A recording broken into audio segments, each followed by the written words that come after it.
Hey, this is Britt with Rexy's Kitchen, coming at you with my very first video, and it's an important one because this is a basic tutorial on how I use my Instant Pot. And Rexy's Kitchen is all about meal prepping, and I don't think it's possible to quickly and easily meal prep the way we do over here in the kitchen without an Instant Pot. But I've talked to people who have told me that they feel like it's confusing or it's complicated, and I completely understand why. So this is a short video on how to use an Instant Pot. One of the things about an Instant Pot that makes it so challenging is that there are way too many buttons. And as somebody in marketing, I can tell you that features and options are a great way to sell a product, but it's not necessary on your Instant Pot. So when you're looking at your Instant Pot, you have a lot of different buttons, but I put tape on a lot of these because most of these aren't even necessary. They're different settings to cook foods that are basically just presets, but all you really need to know about your Instant Pot is time under pressure. So this button down here on my Instant Pot is how you turn on the pressure, and then these buttons indicate time, and I'll show you that in just a minute. But the way an Instant Pot works is that it needs moisture or liquid in the pot along with your food to create steam. And as the steam grows, and this is a locking lid, so the lid locks down to create an airtight seal, it creates steam and pressure in the pot, which is what cooks the food at a rapid rate. So essentially an Instant Pot is just cooking your food under pressure for a specific amount of time. And today I'm going to do a really basic cooked chicken recipe to show you how this works. Cooked chicken is an ingredient I always have on hand to do quick casseroles or enchiladas. So what I have here is a very basic cooked chicken recipe that you can use as a base for many, many different meals. So I'm going to do this quickly, as I said. In your Instant Pot you have a liner. This is the pot liner, and it needs to go inside the pot. So that's a key ingredient. We're going to put that in there. The next thing I'm going to do is take 4 chicken breasts. These are raw chicken breasts. These are defrosted. I'm going to put them in the pot. Okay. And then to this pot, we need to make sure there's always enough liquid. And so I have a cup of chicken broth. Just going to throw that right in there. And I used Better Than Bouillon. So you might see little bits of bouillon in there, but this just goes with water. It's an ingredient I always have on hand. Also going to shake in just a little bit of a salt, pepper, garlic blend for seasoning.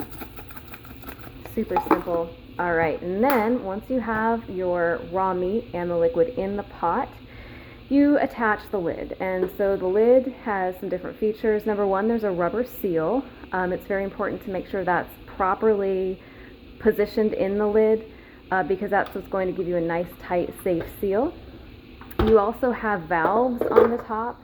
This is a locking valve mechanism that allows the steam to be held in or to be released, and there's 2 different positions on that. And then there's also the little lock, and when the pressure is up in the pot, this button will pop up, and that's what locks the pot. So really want to just encourage you, number one, that the pot is safe to use if you use it along with the manufacturer's instructions, but that it's really important to make sure you understand those instructions, because this pot does have hot steam. It is under pressure, and it's very important that that steam is managed properly and controlled properly, and so understanding the function of your lid and how those valves work is really important. All right, so we're going to put the lid on, and on my pot you just throw it on there, and then you twist it to lock, to close it.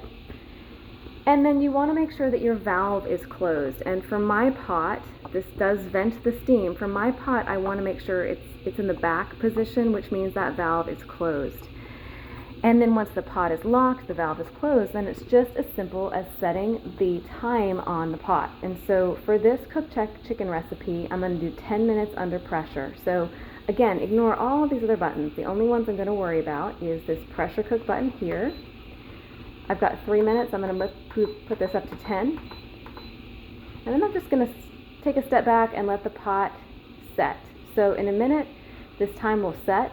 And what you'll see is that the pot will gradually come to temperature. The burner is going to go on. The pot's going to come to temperature. The liquid inside is going to boil, which is going to create steam. As that steam builds and builds in the pot, once this pot comes to pressure, then this timer will begin a 10-minute countdown. And at that point, the pot is locked, the steam is up, the food is cooking. After 10 minutes, the burner will turn off, and at that point, the steam will gradually and naturally release. Make sure that you look at the pot's instructions in terms of the pressure release. The pressure of steam will gradually and naturally release, and this lid will naturally unlock, although it is possible to do a forced pressure release after the food is done cooking again by moving your valve to the open position. It's important to note there's going to be a lot of hot steam that's going to be coming out of this valve, and you need to be very careful. Oftentimes I'll put a kitchen towel over this, but that's the most important thing as you're releasing the steam and opening your pot after the food is done cooking, is to really understand how to manage that steam so you don't hurt yourself. But beyond that very basic instruction, this is an amazing kitchen appliance. It cooks things super quickly. We're going to have shredded cooked chicken in 10 minutes.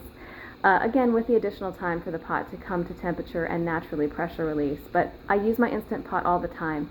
And I'll just leave you with this thought. Please consider it as a really valuable tool in making fast and healthy meals for your family, and don't be afraid of it and don't be overwhelmed. So read the instructions and then give it a try. Again, making sure you're always safe about it. So until next time, from Rexy's Kitchen, stay well. Bye-bye.